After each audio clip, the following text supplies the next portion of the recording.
नमस्कार दोस्तों, कैसे हैं आप सभी लोग। आई होप कि आप लोग सभी अच्छे ही होंगे। जैसा कि आप सभी को पता है कि हमारी क्या है, हिस्ट्री की ये क्या है, एक सीरीज चल रही है जिसमें हम 20 PYQs डेली करते हैं।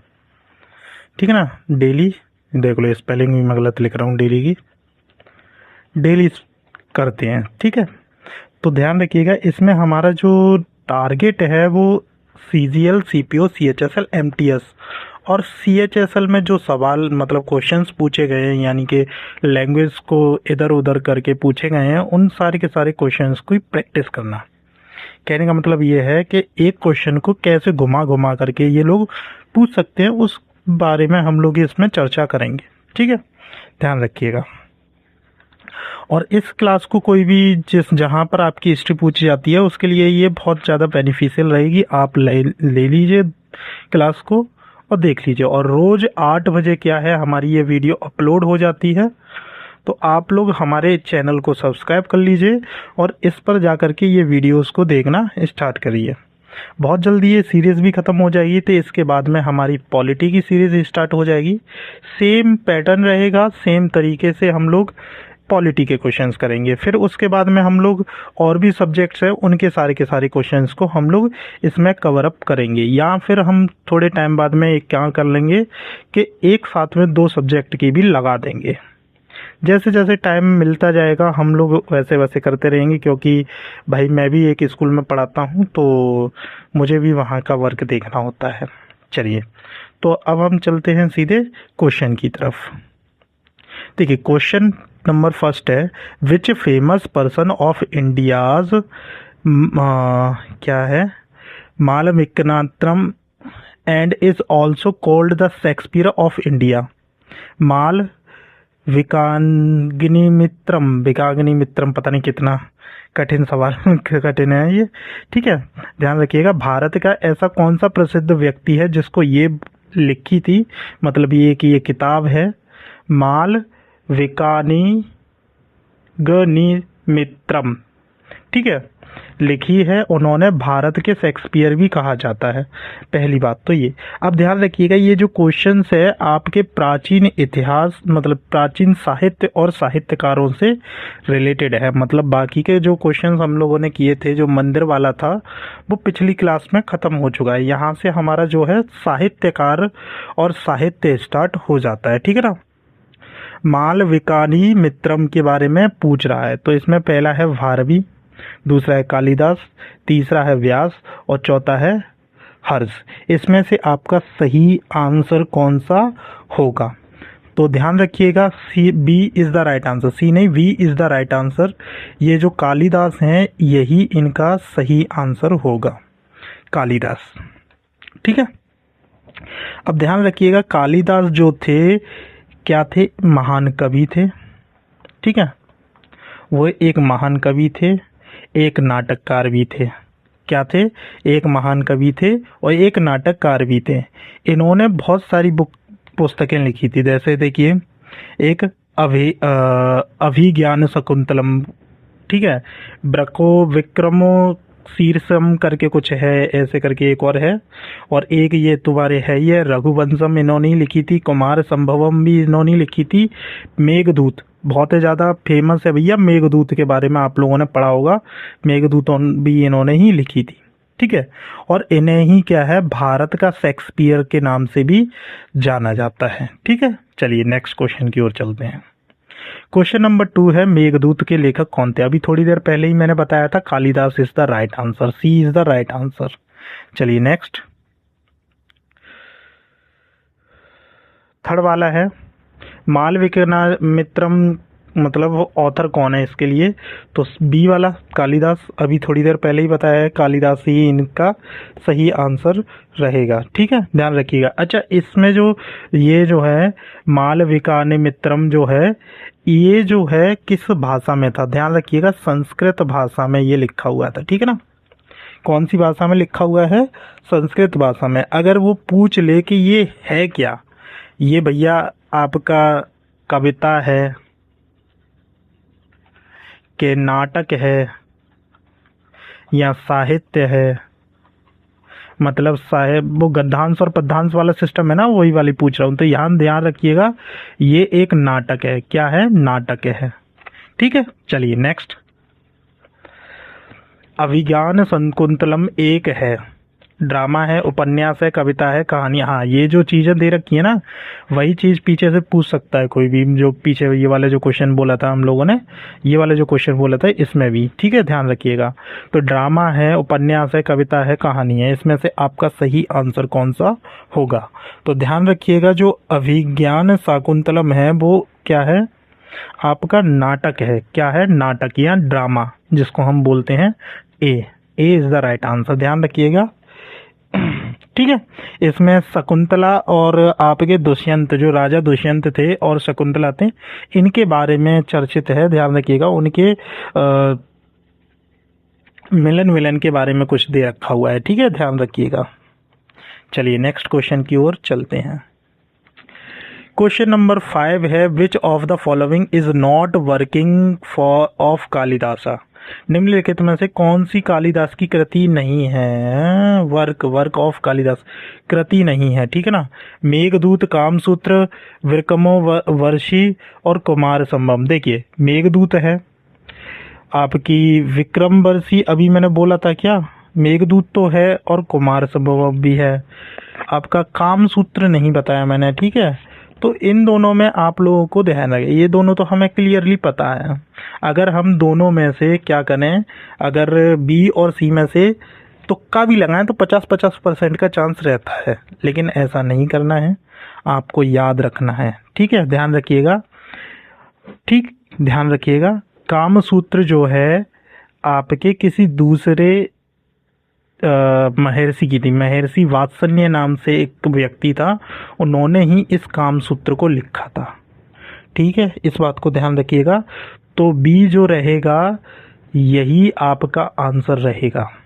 कामसूत्र क्या नाम था? महर्षि वात्स्यायन करके ऐसी कुछ है, वही रहेगा। ठीक है, ध्यान रखिएगा। चलिए नेक्स्ट। क्वेश्चन नंबर 6 है आपका, लो देख लो, सेम टू सेम कलर ले लिया है मैंने। क्वेश्चन नंबर 6 है, संस्कृत विद्वान पाणिनि द्वारा लिखित अष्टाध्यायी डैश से संबंधित पुस्तक है। अष्टाध्यायी जो है वो किससे संबंधित है?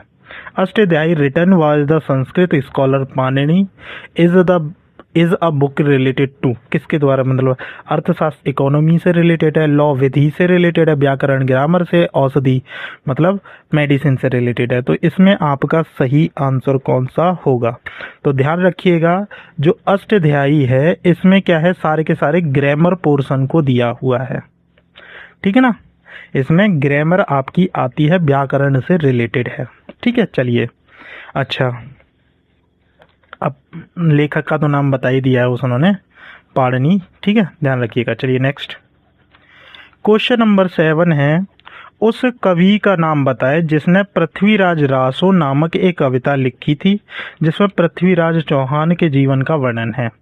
ठीक है, जीवन किसके जीवन का है? पृथ्वीराज के जीवन का वर्णन है। Name of the poet who wrote the poem title Prithviraj Raso which describe the life of Prithviraj Chauhan. इसमें से आपका सही आंसर कौन सा है?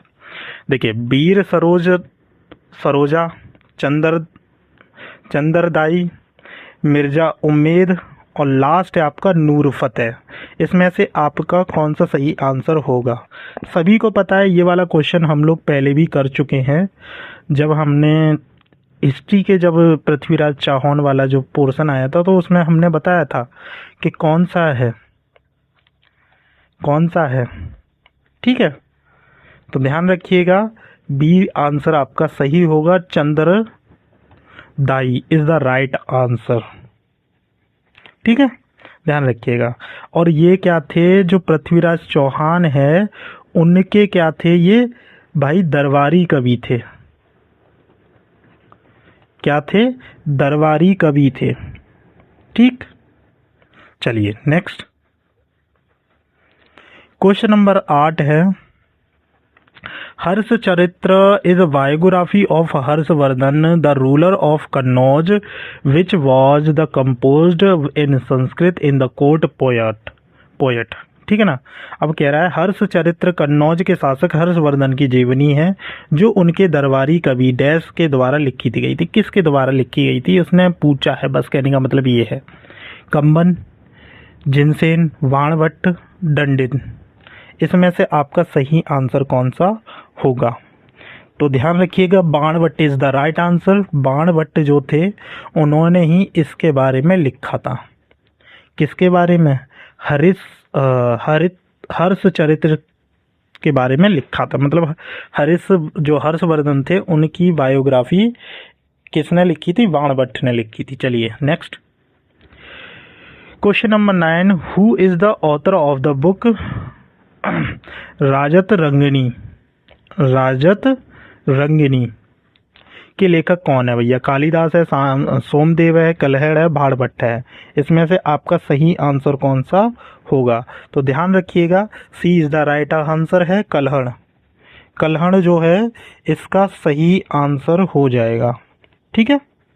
अब याद रखिएगा, अब ये जो कलहड़ है, ये राजरंगिनी के जो मतलब ये जो राजत रंगिनी जो किताब है या जो भी है पुस्तक है, इसके जो मतलब क्या कह सकते हैं, जो लेखक हैं वो कलहड़ हैं। ठीक है, इतना समझ लीजिए पहले। और ध्यान रखिएगा जब इसकी रचना हो रही थी ना, राजरंगिणी की जब रचना थी तो उस टाइम पर क्या थे, कश्मीर के जो राजा थे उनके शासन की में क्या थी, ये बिल्कुल मतलब उन्हीं के शासन में ये पूरी हो गई थी। ठीक है, ध्यान रखिएगा, इतना समझ लीजिए। चलिए next question number 10, who is the author of Gita Govinda? Geet Govind के रचयिता कौन है? विद्यापीठ, जयदेव, वेदव्यास या विष्णु शर्मा? गीत गोविंद। ध्यान रखिएगा इसके जो लेखक हैं वो हैं आपके जयदेव। क्या नाम है? जयदेव। ठीक है, ध्यान रखिएगा।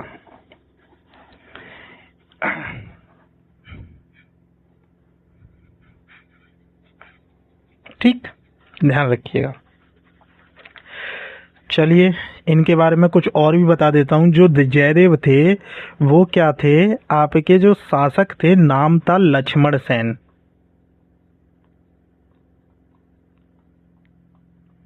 जो कि क्या थे, सेन वंश के सबसे लास्ट रूलर थे। ठीक है, किसके थे? अंतिम सेन शासक थे। ठीक है ना, ध्यान रखिएगा सेन वंश के अंतिम थे। इनके टाइम पर ही इन्होंने क्या था, इसकी रचना की थी बंगाल में। ठीक है ना, ध्यान रखिएगा कहाँ पर? बंगाल में जयदेव जी ने इसकी रचना की थी गीत गोविंद की। ठीक है, ध्यान रखिएगा। चलिए इतना ही काफ़ी है इनके बारे में, नेक्स्ट आगे को चलते हैं। अब ये है तुम्हारा फर्स्ट क्वेश्चन इसका। अब देखिए यहाँ से आपका कुछ अलग हो जाता है, यहाँ से आपका स्टार्ट हो जाता है संगम वगैरह वगैरह, मतलब दक्षिण भारत के बारे में बात करना स्टार्ट कर देता है। क्वेश्चन नंबर फर्स्ट है, संगम साहित्य के संरक्षक कौन थे?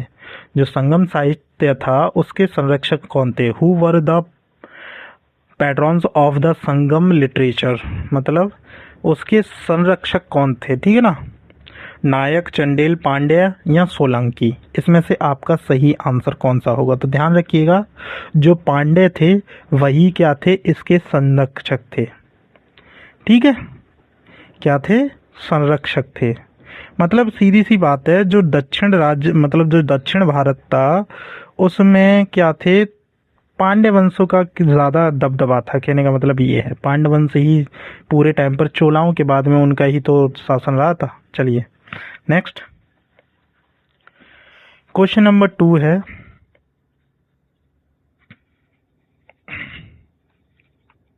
देखिए क्वेश्चन नंबर 2 कह रहा है कि निम्नलिखित में से कौन सा कथन संगम साहित्य के संदर्भ में सही है?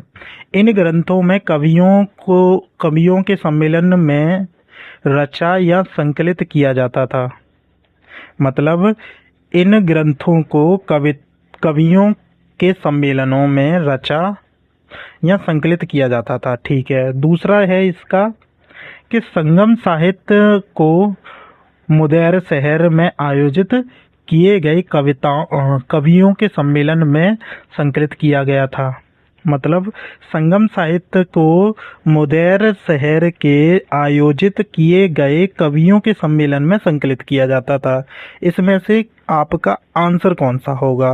यानी कि फर्स्ट और दोनों सही हैं, या केवल सेकंड सही है, या केवल फर्स्ट सही है, ना तो एक ना दो।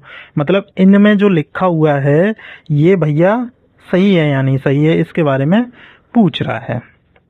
चलो भैया थोड़ा सा इंग्लिश में और पढ़ लेते हैं जिससे थोड़ा सा और समझ में आ जाए। देखिए, these text were composed and compiled in assemblies of poets. ठीक है, असेंबलाइज ऑफ द पोइट्स इतना भी ठीक है। Sangams literature was the compiled in the assembles of poets held in the city of Madurai. चलो ठीक है, मदुरई में जो था। हाँ, तो ये जो दोनों टेक्स्ट जो लिखे हुए हैं वो एकदम सही है। दोनों जो टेक्स्ट थे वो एकदम सही हैं। तो सी और मतलब सी वाला फर्स्ट और सेकंड दोनों सही हैं। ये दोनों के बारे में बात करेंगे तो देखिए, जब जो संगम की बात करें, जो जितना भी संगम साहित्य होता है वो किस भाषा में रचित होता है? ध्यान रखिएगा, तमिल भाषा में रचित होता है। किस भाषा में है? तमिल भाषा में। ठीक है ना, ध्यान रखिएगा। जितने भी साहित्य संगम हुए हैं वो एक ही शहर में ज़्यादातर आयोजित हुए हैं, जिसको मदुरई कहते हैं। दूसरा वाला तो इससे सही हो गया। ठीक है ना। अब जितने भी संगम है, मतलब जो युग में जितने भी संगम हुए हैं उसी युग को संगम युग कहा जाता है। उस टाइम पर जो थे पांड्य वंश के जो राजा थे उन्होंने इस वंश को क्या किया, मतलब इसका क्या किया था, संरक्षण किया था। तो उस टाइम पर क्या थे, ये सब ग्रंथों को अपने पास में मतलब संकलित करके रखते थे। जिन ग्रंथों की मतलब जो कविताएं होती थी उनको संकलित करके रखते थे। ठीक है, तो ये भी हो गया भैया, फर्स्ट वाला भी क्लियर। ठीक है, तो ध्यान रखिएगा। चलिए आगे चलते हैं क्वेश्चन की तरफ। क्वेश्चन नंबर 3 है, the Bhakti saint Andal belongs to which of the following religion sects. मतलब भक्ति संत अंडाल निम्नलिखित धार्मिक संप्रदायों में से किस से संबंधित है? वैष्णव, शैव, शक्ति, बौद्ध। इसमें से आपका सही आंसर कौन सा होगा? तो ध्यान रखिएगा, ए इज द राइट आंसर। ए वाला जो आंसर है आपका एकदम करेक्ट रहेगा। ठीक है ना। वैष्णव समुदाय से भैया वो माना जाता है। ठीक है, ध्यान रखिएगा। नेक्स्ट, फोर्थ वाला है, the female devotees Andal was the related of the part of the India. मतलब महिला जो भक्त थी अंडाल वो किस से संबंधित है? अभी तो मैं पता है, अभी बताया था वो कौन सी, मतलब भारत के किस भाग से संबंधित थी या किधर से संबंधित थी? उत्तर पूर्वी से थी, पश्चिमी से थे, दक्षिणी से थी कि उत्तरी से थी? तो इसमें से आपको सही आंसर बताना है। तो ध्यान रखिएगा, ये दक्षिणी थी। कहाँ से? दक्षिण की थी। कहाँ की थी? दक्षिण की थी। और इन्हें दक्षिण की मीरा के नाम से भी जाना जाता है। दक्षिण की मीरा के नाम से भी जाना जाता है। ये एक क्वेश्चन और बन गया आपके लिए। ठीक है, चलिए नेक्स्ट। क्वेश्चन नंबर 5 है, who among the following was not a Nayanar saint. निम्नलिखित में थे नयनार संत नहीं थे। संबंदर, सुसंदर, अप्पल, अंडाल। इसमें से आपका सही आंसर कौन सा होगा? इसका सही आंसर कौन सा होगा? देखिए, इस क्वेश्चन को तो मैंने भी नहीं पढ़ा है, तो इस क्वेश्चन के लिए तो मैं भी डाउट में हूं। ठीक है, तो इस क्वेश्चन का आंसर आप लोग कमेंट कीजिएगा, मुझे भी इसका आंसर नहीं पता। चलिए नेक्स्ट क्वेश्चन की ओर चलते हैं। क्वेश्चन नंबर 6 है, in which of Indian language is the Sangam literature written. Question number 6 है, संगम साहित्य किस भारतीय भाषा में लिखा गया है। संगम साहित्य जितना भी है वो सब भाषा कौन सी में थी? तो अभी थोड़ी देर पहले बताया था तमिल भाषा में था। किस में था? तमिल भाषा में। तो सी आपका आंसर सही हो जाएगा। तमिल भाषा में लिखा हुआ है, ठीक है ना। जितने भी संगम साहित्य मिलेंगे वो तमिल भाषा में मिलेंगे आपको, ठीक है। चलिए नेक्स्ट क्वेश्चन नंबर 7 है, in which of the following language did Adikavi Pampa compose his work. मतलब आदि कवि लिखा है, आदि कवि पंपा ने अपनी रचनाएं निम्नलिखित में से किस भाषा में की? जो आदि कवि थे पंपा, उन्होंने अपनी रचनाएं किस में लिखी थी? मलयालम में लिखी थी, तमिल में लिखी थी, तेलुगु में लिखी थी, कन्नड़ में लिखी थी। इसमें से आपका सही आंसर कौन सा होगा? तो ध्यान रखिएगा, D is the right answer. Kannada भाषा में इन्होंने अपनी जितनी भी कविताएं लिखी थी वो सारी की सारी कन्नड़ लैंग्वेज में लिखी थी, ठीक है, ध्यान रखिएगा। चलिए नेक्स्ट क्वेश्चन नंबर 8 है, who was the first important ruler to emerge from the Cholas dynasty? Chola राजवंश से उभरने वाला पहला महत्वपूर्ण शासक डैश था? विजयालय, राजा राज चोल, राजेंद्र चोल और राजाधिराज चोल। इसमें से आपका सही आंसर कौन सा होगा बताइए। तो ध्यान रखिएगा, इसमें जो है आपका B option is the right answer. जो राजा राज चोल थे वही क्या थे? उभरते हुए पहले महत्वपूर्ण शासक थे, ठीक है ना। और इनका जो शासन काल था 985 से लेकर के 1012 ईस्वी तक चला था, ठीक है, ध्यान रखिएगा। कहाँ से चला था? 985 से लेकर के 1012 तक इनका भैया क्या चला था? शासनकाल चला था, ठीक है, ध्यान रखिएगा। इसमें आपको कोई अच्छा चलिए एक चीज और है इनके बारे में, इन्होंने ना विशाल नौसेना भी रखी थी, ठीक है ना, ठीक है ना। विशाल मतलब इनकी खुद की नेवी थी भैया, एकदम मतलब पानी के जहाज़ों से लड़ने का काम करती थी। इनकी खुद की नेवी सैनी थी और एक स्थायी सेना भी थी इनके पास में, ठीक है ना। स्थायी सेना मतलब बहुत बड़ी वो बात होती है भैया। नेवी भी थी उनके पास में, ठीक है ना, अपनी खुद की। और स्थल मतलब आपकी जो ग्राउंड पे लड़ने वाली भी बहुत बड़ी संख्या में इनके पास में अपनी खुद की सेना थी। कहने का मतलब ये है, ठीक है। चलिए आज के लिए इतना ही काफ़ी है, मिलते हैं नेक्स्ट वीडियो में। तब तक आप लोग क्या कर लीजिए, हमारे चैनल को सब्सक्राइब कर लीजिए, वीडियो को शेयर कर लीजिए